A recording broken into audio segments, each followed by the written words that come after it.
But here we are for game number 2. Checking out the defense now. We've got a Symmetra on the side of the defense. This is Kids Next Door again, starting out on D.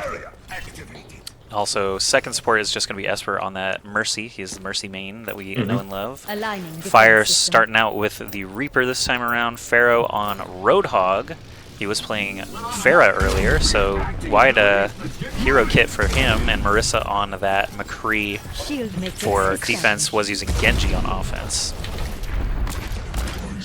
Alrighty, well, we'll see what they can do with the double tank hero. Of course, D.Va can be great for disrupting the point. They're going straight down the stairs very early on here. Violent Virtues in the front, gets a point blank, but doesn't even matter. Roadhog goes down before it even matters. The charge actually missing the Reinhardt for the most part, but does clip the shield, pushing him out of position. Kresnik will end up falling, and already a very strong push here on the side of eLevate, looking to grab a very early point.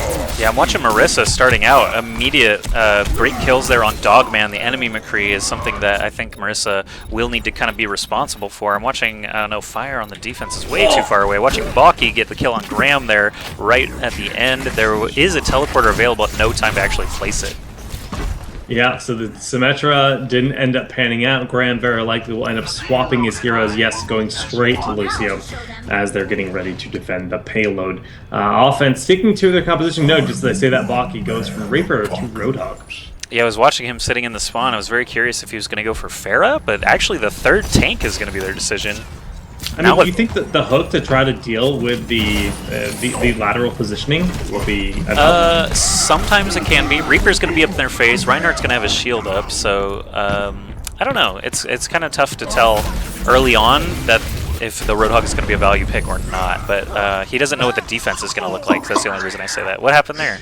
Yeah, I got hooked and then hit by a hammer in the face while she was getting pulled, so it was like insult to injury, like the double tanks just Wombo combo. Hitting Pilot D.Va in the face, yeah. Yeah, Reinhardt plus Roadhog, that's a classic combo from even closed beta, basically. You've got the shield up all the time to protect your Roadhog, and he just pulls him into the immediate death between the two tanks. So Fire does have his Death Blossom available now. Early deflect from the Genji, yeah, means he's not going to pop it just yet. He is going to do the Leaping Reaper Death Blossom. On Transcendence gets immediately popped again, so just what I was saying before, like this is the first time Reaper stock has felt low in a very long time, where Death Blossom is not just scooping 2 or 3 kills every single time. Now it's more like 1 if you're lucky. But Reaper's still obviously the best tank buster at the moment. McCree can be as well.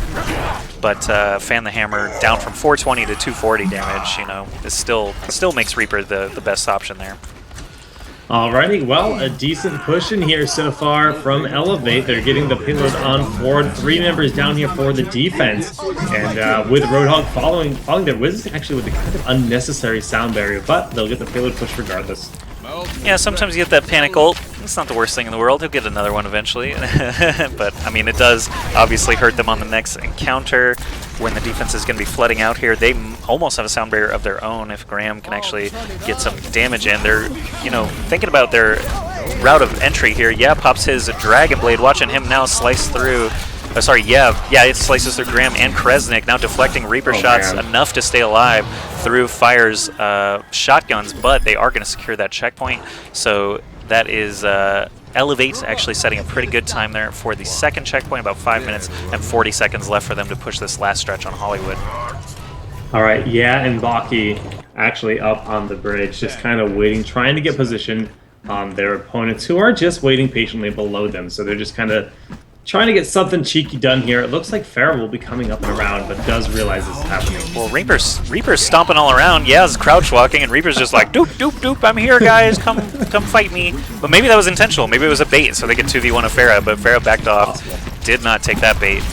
Here we go. The limo itself is pushing through the straightaway now, so we've got all the sight lines that you need for Winston, or sorry, not Winston, Zenyatta or McCree. In the back with the Death Blossom actually going to town. The sound barrier gets most of the absorption, but Graham ends up going down, so just Lucio falling. That's a big push. They're going in. Marissa does still have the Jedi casting it from behind. Gets a single kill. Comes a Zenyatta out for the attacking team. Going to keep everybody alive just a little bit longer. McCree trying to find the kill. Does get taken out actually by WizX, the Lucio. though, getting the killing blow there. There's a nice dash through Pharah. Pharahs are no longer safe. It's actually kind of scary to play a Pharah now with McCree and Genji both resurfacing quite a lot, but both of them actually have a great time killing Pharah now. Mercy with the Discord Orb on her is not going to last long against this. Genji definitely does not have res available, so Esper's down, Pharaoh's down, and that is going to be a great time set here for eLevate. Complete. Wow. Yeah, was it like 4:53? We'll see if someone has the time. It's kind of silly, but spectators actually can't ever look at the time elapsed. We can only see time remaining. 4:47, 4:46. Okay, we'll go with 4:46. Majority rules. And that'll be our time to beat for Kids Next Door featuring Esper. Yeah, it's going to be kind of rough. Marissa has been playing a solid Genji. Fires on the Pharah starting out. Well, obviously offense has a lot of time to switch up their composition, so we'll see. Excuse me, we're 1 second, actually. That's really fast, a 1 second time. Gonna be tough to beat. I'll take his word for it, of course. Kappa. Joshy, what's your favorite Easter egg in all of the maps here? Oh my goodness. Favorite Easter egg in all of the maps. I think it actually is on...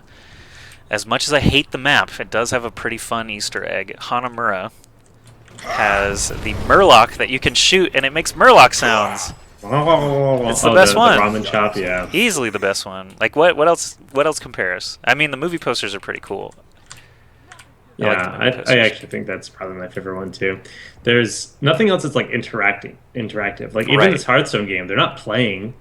Actually, like, you know what? The first time that I played is also Hanamura. That I was stoked. Looking at all the arcade games are so good. Like they're still so good. I want to see some of those games made. Yeah, like all the games look cool. There's Fighters of the Storm. Hello, yes. There's a second one too. Yeah, so I want to see all those made.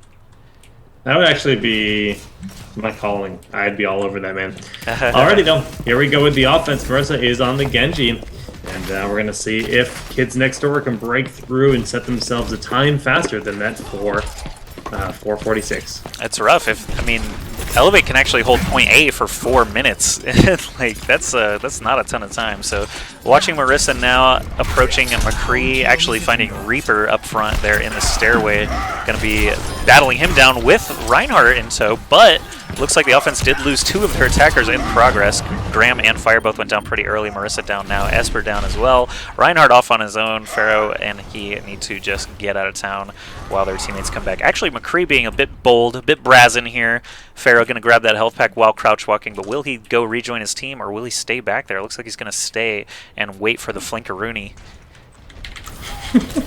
He's just found himself a nice little corner. He's chilling. His team has arrived, and he's wiggling his way up the steps there on the side. Pharaoh with his team trying to get the flank, as you mentioned. We'll see what they can do. Dogman does have the Deadeye now casting it, looking for them, and it's going to pick up a double kill. Marissa and Fire both go down, and the hammer down of Kresnik actually getting some good value, but he's oh, the flashbang point blank onto Pharaoh. Misses the melee attack. Graham will end up getting hooked point blank as well, and great defense here on the side of eLevate. Yeah, gotta give props to yeah.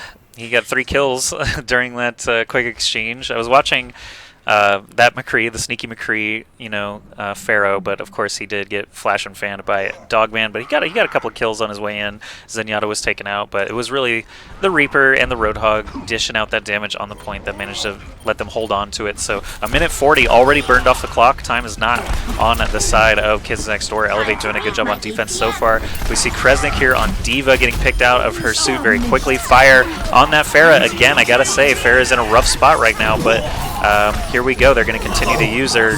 Genji goes down as well during the Tranquility plus Reaper Roadhog combination. There's the whole hog coming out for a ton of damage, not to mention just the regular old shotguns getting their damage in as well. That was brutal. Dragon Blade was cast. He got hit by Earth Shatter, hooked point blank, and then Transcendence just to like be the cherry on top to say, get out of my face. Completely denied. The offensive sound barrier being cast here. We do see Kids Next Door trying to push on in. Double tank in the front, just holding the point to the best of their ability with Yeah behind, and Death Blossom has been cast here, picking up a double, but we do see Wizix casting that Resurrection, getting everyone back alive here on the side of eLevate, and Pharaoh goes down in that Primal Rage. Winston, just some huge damage from Yeah. Yeah was actually gorilla surfing there. He ended up somehow on top of the box and then on top of Winston himself shooting down directly at his head, so that's always a pretty fun experience. Kresnik is going to get out of there with D.Va just with a little bit of health left on that mecha suit, but able to rejoin his team. They are going to wait for Graham, who just now respawned on Lucio before they make another push. There's only 1 minute left to try and take this point, just over a minute left to try and complete the entire map. So can be pretty rough here for Kids Next Door, especially losing their tank once again. Pharaoh just dies so quickly there. Fires on the point as Farah, but not for long. Here comes the res from Esper, picking up several members. Esper himself taking a lot of damage right now. Does manage to somehow sneak out of there only for a moment while Fire gets the barrage. That's the first time Farah's really come into play in a big way this match. They might actually be able to secure A here, but with time just ticking down so much, it looks like Graham is going to call GG there, as they don't believe they're going to be able to finish the map, and that is going to be a 2-0 for eLevate, taking the series and moving on to tomorrow's games. Really well played by eLevate. They capture the point, which means we won't get to see the play of the game. I'm so sad. Yeah, if only there was a return to lobby plus play of the match, right? Yeah. Like, give us play of the match, then return to lobby. That would be the only functionality, really, that we would need. But, yeah, congrats to eLevate. That is 2-0 in their favor, if I'm not mistaken. No one's left the lobby yet, so they haven't. Typically, we see the losing team just vanish, but now, oh, they're actually chatting about their compositions and stuff. That's good, because they're trying to learn.